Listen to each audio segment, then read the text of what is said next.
자, 반갑습니다. 배종찬 교수의 마시는 돈 이야기의 배종찬입니다. 자, 여러분 반갑습니다. 오세훈 서울시장께서 두 손을 좀 든 것 같죠? 그래요. 이제 분위기가 그러하다는 거죠. 선거 전에는 뭐 35층 제한 규제를 완화하겠다. 민간주도로 재건축 재개발을 하겠다. 건축물에 대한 연중률 완화하겠다에 대한 이렇게 발표를 했지 않습니까? 따라서 이러한 기대 효과로 인해서 한국감정원의 전국주택가격 동향 조사인데 먼저 매매 가격 지수 변동률을 보시죠. 전국은 0.23에서 0.21, 수도권은 0.27에서 0.25, 지방은 0.19에서 0.18, 다 떨어졌죠. 다 떨어졌는데 유독 서울만 0.05에서 0.07로 이처럼 상승했다는 겁니다.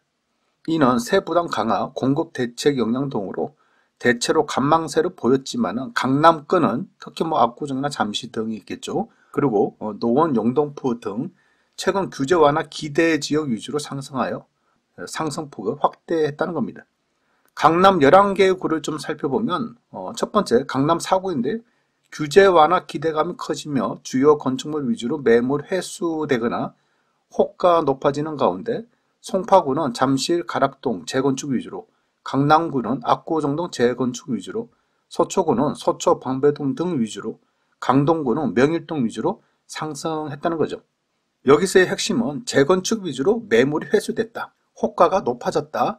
핵심은 재건축이라는 거죠.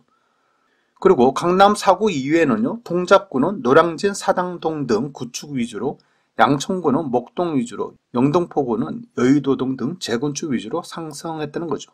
여기서도 핵심적인 단어는 역시 재건축 위주로 상승했다라는 거죠. 어때요, 여러분? 그래요.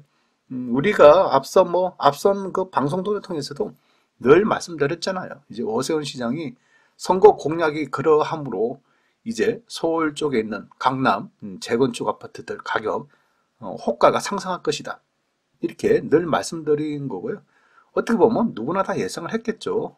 그 결과 또한 이렇게 재건축 시장에서 매물이 회수되고 있고 호가가 상승하고 있고 재건축 가격이 상승하고 있다라고 이렇게 말씀을 드릴 수가 있다는 겁니다.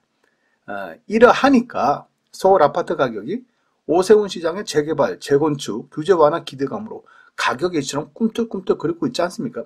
실제 거래했는지는 안 했는지는 몰라. 아무튼 호가는 이처럼 꿈틀꿈틀 그리고 있다는 거죠. 그런데 제가 앞선 방송에서도 말씀드린 것처럼 오세훈 시장 입장에서는 아주 난처하다는 겁니다. 서울시장 당선됐어요. 그때는 좋았죠. 얼마나 좋았겠습니까? 그런데 부동산을 놓고 보면 이거 만만치가 않다는 겁니다. 이거 어떻게 보면 부동산 때문에 곤욕을 치를 수도 있다는 거예요. 자칫 자신이 말한 재건축 재개발 공약, 이러한 공약을 실제 이행을 한다면 부동산 가격, 서울 아파트 가격 지금보다 더 급등을 한다면 어떻게 될까요? 난처하죠. 그렇지 않습니까? 결국 부동산 급등에 대한 모든 책임을 오세훈 시장이 떠안고 가야 된다는 거예요. 내년도 대선이나 지방선거에서 유리할 것이 하나도 없다는 겁니다. 따라서 4월 15일 도시계획국가 도시교통시 업무보고에서 2030 서울 플랜과 2040 서울 플랜에서도 35층 규제 완화, 용적률 완화라는 내용이 전혀 없었다는 얘기입니다. 오히려요, 2030 서울 플랜을 보면 주거용 건물의 경우 용도지역과 입지 불문하고 모든 곳에서 층수 35층 이하로 제한한다라고 이렇게 명시가 되어 있다고 그러네요. 물론 관계자 말에 의하면 개락적인 보고자리였기 때문에 이렇게 명시가 되어 있다라고 말을 할 수 있겠지만은 분명한 거는요, 오세훈 시장 입장에서 본다면 집값 상승에 대한 부담감 상당할 거로 보인다는 거죠. 자칫하다가는 앞서 말씀드렸죠.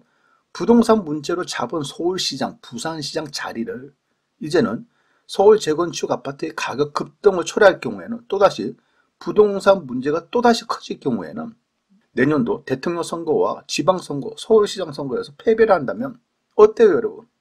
부동산으로 흥했는데 부동산으로 망할 수도 있다는 거예요. 자칫하다가는 1년하고 한 달, 두 달, 그 순간의 영광만 있었고 나머지는 영광이 없을 수도 있다는 겁니다. 그러니 각별히 조심을 해야 되겠죠. 결국 현 서울시장이 할 수 있는 재건축 관련 부분은요, 그냥 공동주택 공시가격 현실화율, 비율 조정 신청하는 거, 아니면 재건축 안정진단 절차를 축소해 주는 거, 자문위에 대한 책임성을 좀 강화하는 거, 또한 소규모 재건축, 재개발 사업 해서 주택 공급을 하겠다라는 요 정도 발표 선에서 끝낼 가능성이 많아 보인다는 얘기죠.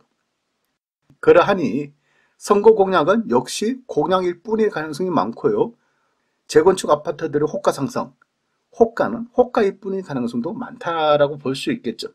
앞으로 재건축, 재개발에 대한 규제 완화에 대한 호재가 결국 아무것도 안 터질 경우에는 기대감이 실망으로 바뀔 거 아닙니까? 그러면 서울 재건축 시장 아파트 가격 어떻게 될까요?